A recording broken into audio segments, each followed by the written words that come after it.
Welcome to the Focus on Why podcast. I'm Amy Rowlinson and I ask my guests one simple question. Why? Focusing on the importance of why, I share with you the relatable, uplifting and inspiring conversations I have with people from all walks of life. This podcast will encourage you to focus on your why to enable and empower you to achieve the success you desire. Have a purpose, have a plan, focus on why. Hello, good morning, good afternoon, or good evening. I'm Amy Rowlinson and I'm host of the Focus on Why podcast. This podcast has now been officially live for 1 month today. It's been an incredible 4 weeks and I thank you all for your support, well wishes, beautiful messages and your reviews. As I had managed to record so many episodes in lockdown, I've been releasing 5 or 6 episodes a week. From Monday the 1st of June, episodes will now be released on a regular schedule of Mondays, Wednesdays and Fridays. So back to the recent episodes. What a week we have had, my goodness. Day after day we have been hit with the most incredible variety and intensity of people's whys. It just goes to reinforce for me why is such a vital question to be asking ourselves. First up, in my Reflections and Observations episode today is episode 22, Ignite Your Inner Potential with Mahay. In this episode, Cull talks about the power of leadership, fourth quadrant thinking, emotional intelligence, public speaking, habits, transformations, passion, values, and community. And I want to pull out 3 words from his conversation: leadership, community, procrastination. According to Cull, the mark of an outstanding leader is not how good a leader you are, but how many leaders you create. He knows the absolute need for versatility as an effective leader. More importantly, Cull knows the critical need to master the art of inner leadership. Who are the next generation of leaders? Community at any level is a fundamental aspect of our lives going forward. Whether it's a community in terms of a team, a geographic area, on country or global levels, if we create a sense of community, we create a sense of buy-in. People move together. What does the word community mean to you? How important is community? For Cull, it's fundamental in everything he does and has done in his life. Community is fundamental value of his, and this sense of community is what drives him every single day. After 32 years of working in the UK police force, Cull became a businessman for the first time in his life. Yet it's always been this sense of community that's been the way he genuinely wants to change the world. Whether that world is the people immediately around him or the people on the other side of the globe, he wants to change the world through the transformation of how people think. Cull reminds us to never ever stop chasing our dreams and to never ever kid ourselves that we're either too old or too young. He wants us to ignite our inner potential now. Don't wait for tomorrow, because tomorrow never ever comes. He says do it now, as the worst disease that we can ever have is procrastination. He says if we give ourselves into procrastination, we will suffer the contagion of inaction and will eventually end up with an illness of regret. Are you a procrastinator? What are you putting off today that you could get done? Episode 23, Arch to Arc with Chris Leek. Many of my guests have become emotional on the show. Sharing their why is often personal and comes deep from their heart. I have seen this to be the case over and over across many of the guests I've interviewed so far. However, Chris's episode was by far the most emotional that any guest has been on this podcast to date. And although I forewarned Chris before we started that it could, no, I correct myself, would be emotional, he totally underestimated just how emotional he would get. Chris's why is very personal to him, and it's what kept him focused throughout every moment of that grueling triathlon last year. As he retold his story, I could sense that he appeared to step right back into those hours spent in his running shoes travelling across the back roads of Kent. He was right back amongst those dark, black, icy waters with the jellyfish in the English Channel.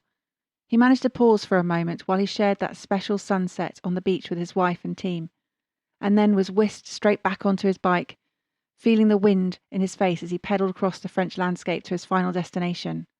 I could see all this whilst listening to him speak. Although Chris was the only one physically competing in this challenge, his team were there every step, stroke, spin of the way.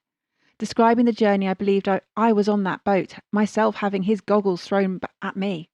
It was me that turned my back on him. The Arch to Arc triathlon is unparalleled. Only 44 athletes have ever achieved this challenge, and of those, only 5 have done it without a wetsuit. Chris Leek holds the fastest time in this category, smashing the previous record by over 4 hours. The Enduroman Arch to Arc usually takes 3 years to train for. However, amateur athlete Chris attempted it with only 8 months of training and became a world record holder in the process. My goodness, what an incredible feat that team pulled off last year. I received so many messages from people reaching out to congratulate Chris for his efforts and sharing his emotions with us. He has inspired more people than he can possibly imagine, and by sharing his story for this podcast, he will continue to inspire people to take action. Episode 24, Next Level Living with Jessica Leader. Jess is a fellow knowledge-hungry person who is willing to push the ego aside to ask for help when she needs it, whilst also building a life which revolves around financial independence. Jess felt nervous sharing her why. She even posted on Instagram that she had a confession to make, that she was nervous as hell today when her podcast was released to the public. She said she had butterflies feeling of both nerves and excitement. She even gave a warning that her voice was different, and that if she sounded a little anxious in it, it was because she felt very vulnerable, sharing such personal thoughts, and asked people to please be gentle with her. Jess had agreed to do this podcast with me because she was scared of doing it. She said that she can talk facts and practical things all day long, but this was personal, and by committing to doing the podcast, she was forcing herself to articulate her why, which actually helped her to cement it further in her mind and heart, and she has said that she will always be grateful for that.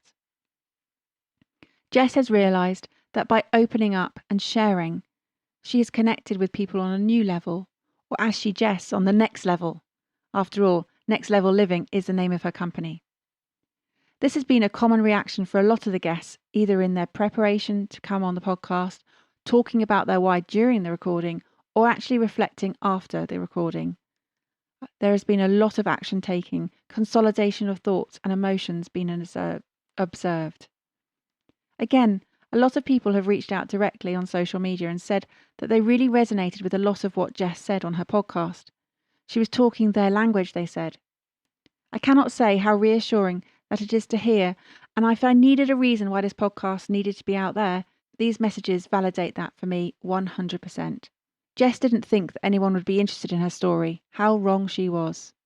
Jess implored people who are listening to do the thing they wanted to do, whether that meant leaving a certain situation or trying to go it alone in their career or massively changing direction in what they're doing. She said, do the thing you want to do. Don't let the reason of not doing it be fear. If you are frightened of what somebody will think of you, or you're frightened of whether you can or you can't, or you're frightened of your physical environment, just try it anyway and see what happens. Because usually the reason that you want to do something is because it is the right thing. I echo this. Exciting new things will not happen in your comfort zone sitting on your couch at home. You need to get up, connect and put yourself out into the world and see what the world can offer you, or more importantly, what can you offer the world? Episode 25, Speak Performance with Ges Ray. Ges says that communication is the bedrock of everything we do for business, with family and in our relationships. When working with his clients, he visibly sees the changes in others, describing how breathing is vitally important in speaking.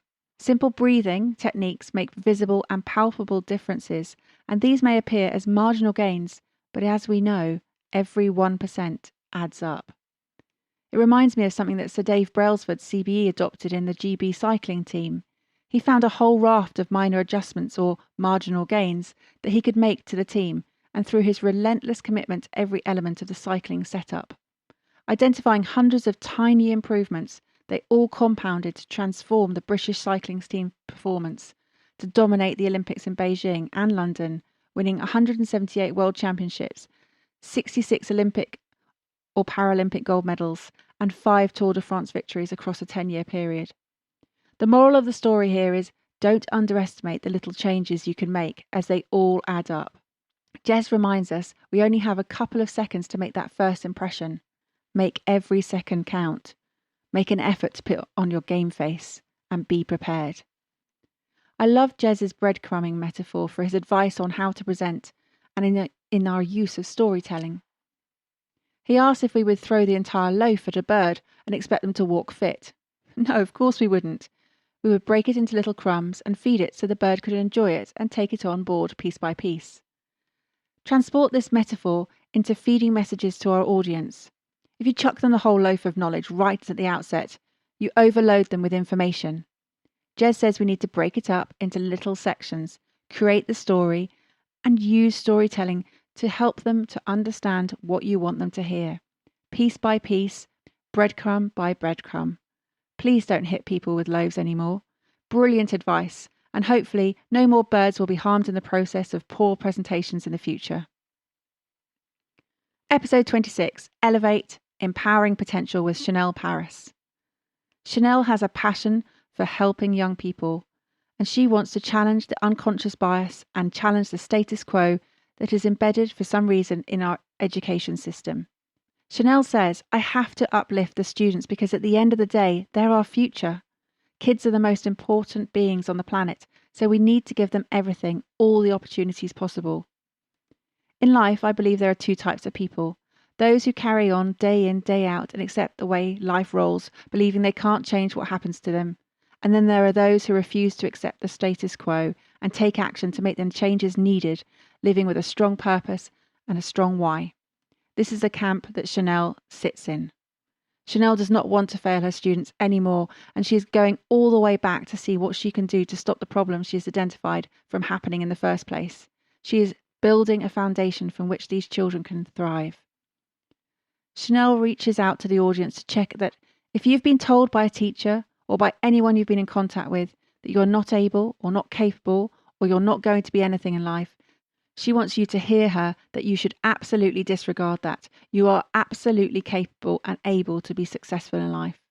Joining up with Shinnel Bernard, who you will know from the Focus on Why episode number 10, to form the company Elevate, these ladies are going to change the lives for so many young people. I cannot begin to describe how incredible these two ladies are, and I wish them all the best in shaping the next generation. They are creating the next generations of leaders, and Cole would be proud. They've just launched their new podcast, the High Grade Podcast, so please support them by subscribing, downloading, rating and reviewing. You guys know the score. Go ladies, change the world for the better. The final episode I'm covering today is episode 27, Always Be Curious, with Michelle Bryant. Listening to Michelle describe how she carved her own path, I can't help but wish I'd met her a decade or two ago to help me on a similar path. For Michelle, time equals freedom, and freedom means everything to her. It is why she does what she does. Being in control of her time and having the flexibility to travel and see her family when she chooses is of the utmost importance. Michelle is open to new opportunities and challenges, thriving on the unknown, and with her curiosity for life always shining through, she seeks out adventure. Michelle has created a life of financial independence through building strong communities and networks around her passions for rugby, property and SaaS pensions. Well, there's a curious combination. Michelle wrote a post on LinkedIn this week about how time spent smartly is so powerful, reinforcing the message she shared on the Focus on Why podcast. Writing that time is so precious and is the one thing in the world that we can never get more of. Freedom of choice and control over time is the ultimate for her, and being able to surround herself with those who mean the world to her. For Michelle, this is her friends and family. Michelle reminds us to always be curious, to embrace learning something new and make the most of things, because one person or one opportunity could really change your life and you just don't know what it might lead to. You've just got to go for it. Michelle, I agree with you 100%. And if I reflect on all the experiences that we have had together since we met last September and how much time we have spent together virtually during lockdown, I truly value your message and your friendship. Indeed, I agree. You do have to just go for it. Thank you for listening to the Focus on Why podcast. I'm Amy Rowlinson, and if you've enjoyed this episode, please leave me a 5-star iTunes review. Connect with me on LinkedIn, Instagram and Facebook, and become a member of the inspiring, uplifting and positive Focus on Why Facebook group. Have a purpose, have a plan, focus on why.